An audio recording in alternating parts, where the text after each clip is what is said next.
घर का सबसे मुश्किल काम क्या होता है? किचन की सफाई। और आज मैंने पूरा चैलेंज कंप्लीट किया। आज मेरी किचन का हाल देख के मैं इतना ज़्यादा शॉक्ड हो गई, क्योंकि मैंने अभी कुछ टाइम पहले ही अपनी किचन की सफाई की थी।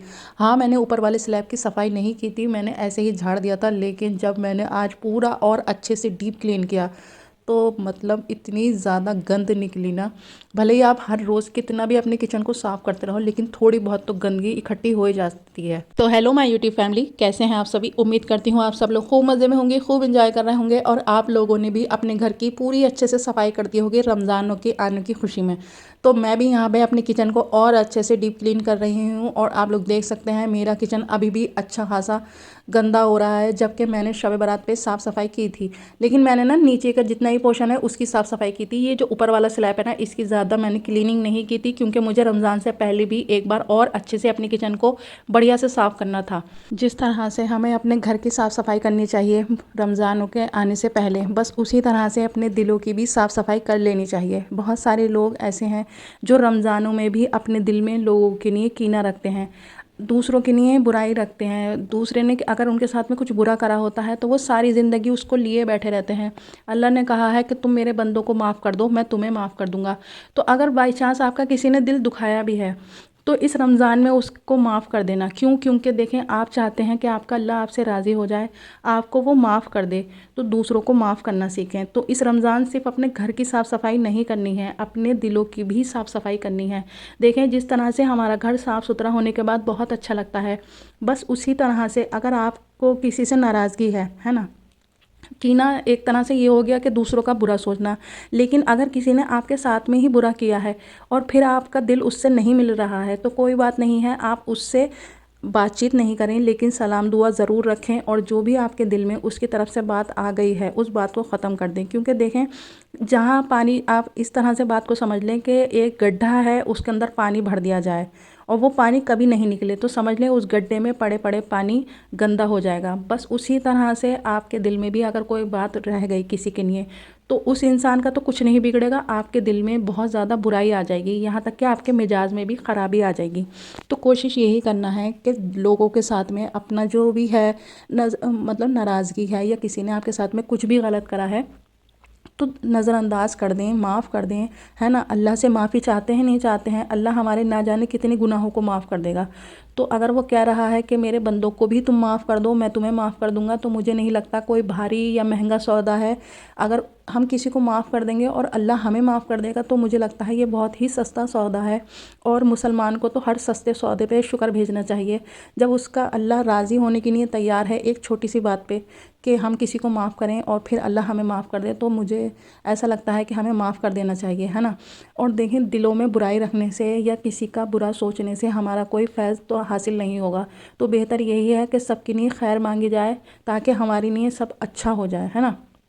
अगर मेरी बात आप लोगों को बुरी लग रही हो तो I am so sorry, but आपकी भलाई के लिए है। मुझे भी जो लोग बुरे लगते हैं, ऐसा नहीं है कि मुझे कोई बुरा नहीं लगता, मुझे भी लगते हैं बुरे। मैंने बहुत वैसा टाइम देखा है जहाँ पे मैंने लोगों की बहुत ज़्यादा असलियत देखी है कि पैसा आने के बाद में लोग कैसे हो जाते हैं, और जब आपके पास पैसा नहीं होता तब वही लोग कैसे होते हैं। तो मैं जानती हूँ, लेकिन फिर भी आज हम उन लोगों से मिल रहे हैं, अपने दिल में उनकी तरफ कोई बात नहीं रख रहे हैं, उल्टा हम उनके साथ में और अच्छे से पेश आते हैं कि कहीं उनको ये एहसास ना हो कि हमने इनके साथ में बुरा करा था तो आज ये भी हमारे साथ में बुरा कर रहे हैं। ये सब कुछ हम उनके लिए नहीं कर रहे हैं, ना हमें किसी को दिखाना है, ये सब हम अपने लिए कर रहे हैं, क्योंकि अल्लाह को राज़ी करना है तो उसके बंदों के साथ में अच्छा सलूक रखना ही होगा। तो मेरी प्यारी बहनों, अगर आप इस बात को थोड़ा भी अपनाएंगी ना तो आप खुद देखेंगे आपकी ज़िंदगी में कितना सुकून आ जाएगा। अगर आपके साथ में आपके ससुराल वाले, आपके मैके वाले, आपके भाई बहन या XYZ कोई भी है, आपका आस पड़ोसी है, अगर आपके साथ में अच्छा सलूक नहीं रख रहा है तो कोई बात नहीं, आपका सलूक अच्छा होना चाहिए, ताकि 10 लोग आपकी तरफ से खड़े होकर ये कहें कि भाई हम उस इंसान की आदत को जानते हैं, हमें पता है कि वो इंसान ज़बान की कैसी है। ज़रूर तुम्हारी ही गलती होगी, वरना वो इंसान तो कभी भी किसी का बुरा नहीं सोचती, किसी के बारे में उसके मुंह से एक गलत अल्फाज नहीं निकलता। जब आपके बारे में लोग ये बात कहने लग जाएंगे ना कि आपके पीठ के पीछे कोई आपकी बुराई नहीं सुनेगा, तो समझ लें आपकी हर नेकी, आपकी जितनी भी बर्दाश्त है, जितनी भी आपने गलत बातों को बर्दाश्त किया है, समझ लें अल्लाह के घर कबूल हो गई। क्योंकि देखें, अल्लाह अपने जो बंदों की गवाही दिलवाता है ना, तो वो ऐसे लोगों से गवाही दिलवाता है जो कि उसके बहुत बड़े दुश्मन होते हैं। फिर वो लोग कहते हैं आकर के वो इंसान बहुत अच्छा है। तो अपनी अच्छाई को इस तरह से ही साबित करें कि अगर आपको कोई पसंद नहीं करता है, आपके बारे में कोई बुरा सोच रहा है, तो ज़रूरी नहीं है कि उससे जाके बात की जाए, लेकिन ये भी ज़रूरी नहीं है कि उसके लिए दिल में कोई बुरी बात रखी जाए या उसके बारे में कोई बुरी बात कही जाए। वैसे तो आप बहुत समझदार हैं, मुझे नहीं लगता कि मुझे कुछ भी ऐसे ही बात समझानी चाहिए, लेकिन बाई चांस इंसान थोड़ा बहुत ना वो हो ही जाता है कि भाई फ़ला इंसान ने मेरे साथ किस वक्त अच्छाई करी है, जो मैं उसके साथ में अच्छाई करूँ। तो देखें, हर अच्छाई का बदल देने वाला अल्लाह है, और अल्लाह से जब आप मांगेंगी ना, अल्लाह से उम्मीद लगा के बैठेंगी, तो कभी भी अल्लाह आपकी उम्मीदों पे ये नहीं करेगा कि वो उसको पानी फेर दे। अल्लाह आपकी उम्मीद से बढ़कर देगा। ठीक हो गया? तो आप ज़रूर इन बातों को अपनाइएगा, क्योंकि मैं भी इन चीज़ों को फॉलो करती हूँ। मैं आपको वही बात बताती हूँ जो मैं खुद अप्लाई करती हूँ। ऐसा नहीं है कि मैं आपको बता कुछ रही हूँ और मेरा खुद का अमल कुछ और है। मैं वही बात बता रही हूँ जो मैंने खुद भी अप्लाई करी है, क्योंकि मेरी मम्मी कहती हैं कि बुरा चाहने से दूसरों का कुछ अच्छा नहीं होगा, तो इसलिए दूसरों की भलाई मांगो ताकि अपना भला हो, है ना। वैसे तो बस आज से जैसे ही हमने सफाई स्टार्ट करी है अपने घर की, उसी तरह से अपने दिलों की भी सफाई करना है। हर बंदे की बातों को नज़रअंदाज करना है और रमज़ान का हर एक लम्हा कीमती बनाना है। बहुत सारे लोग रमज़ान की तैयारी में लगे हुए हैं, प्रिपरेशन में लगे हुए हैं, खाने की प्रिपरेशन में लगे हुए हैं, घर की प्रिपरेशन में लगे हुए हैं। तो अल्हम्दुलिल्लाह हम भी लगे हुए हैं, और देखें माशाल्लाह कितना कुछ साफ़ हो गया। मेरे सारे बर्तन वॉश हो गए, मेरे जितने भी फ्लावर थे वो भी मैंने वॉश करने के लिए मतलब भिगो दिए थे सर्फ़ के पानी में, कि थोड़े टाइम बाद मैं उनको अच्छे से धो दूँगी बढ़िया से। उस देखें सारा बर्तन धो दिया मैंने, एक को एक बर्तन धो दिया। अल्हम्दुलिल्लाह मेरे कपड़े भी धुले हुए हैं, और मेरा किचन भी एकदम से नीट एंड क्लीन हो चुका है, साफ़ सुथरा हो चुका था। मैं उसके बाद में चली गई थी नहाने, क्योंकि मुझसे नहीं रुका जाता। जब मैं घर की सफाई करती हूँ ना, उसके बाद में मुझे नहाना बहुत ज़रूरी होता है। अजीब सी होती है ना, घिन सी आती है कि भाई हमारे ऊपर भी धूल लग गई होगी, इस वजह से। और देख सकते हैं मेरी प्यारी बहनों कि मेरा किचन हो चुका है साफ़। मैंने कुछ बर्तन निकाले हैं रमज़ानों की वजह से, क्योंकि बहुत सारे बर्तनों का यूज़ होता है इस वजह से, और कुछ बर्तन एक्स्ट्रा थे जो कि हमारे यूज़ में नहीं आ रहे थे, वो मैंने उठा के रख दिए हैं साफ़ करके धो के। और जितने भी शीट्स वगैरह थे मैंने उनको भी वॉश करके सुखा के अच्छे से बिछा दिया था, ताकि मेरा घर और ज़्यादा साफ़ सुथरा दिखे।